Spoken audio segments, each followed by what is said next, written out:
घन्टीमा vote हाल्यो भनेर गरेको यिनीहरूले।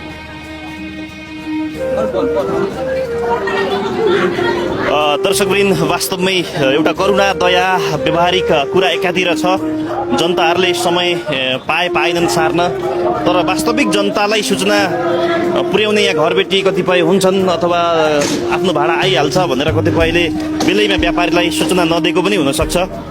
तर यहाँ सुकुम्बासी बस्ती पनि रहेछ र सुकुम्बासी बस्तीमा भने सूचना थियो भन्ने पनि छ, तर जो हुनुहुन्छ उहाँहरू हामीलाई सूचना थिएन पनि भन्नुहुन्छ।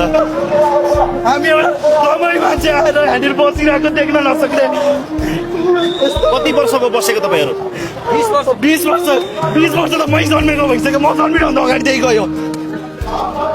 त्यस्तो हुन्छ यो सरहरूले। आज जसरी हाम्रो आँखा झुकाउन, आँखामा आँखा लाग्न सकेको छैन नि, त्यसरी भगवान्को अगाडि पनि देखाउन सक्दैनन्। बाँचुन्जेल मरेपछि त कसैले तपाईँहरूको इन्साफ माग्छ क्या, माग्छ।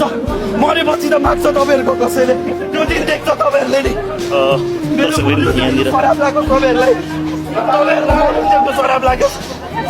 आन्दोलनमा त्यत्रो बच्चाको टाउकोमा गोली हान्यो, आज हामीलाई बस्न धरिँदैन।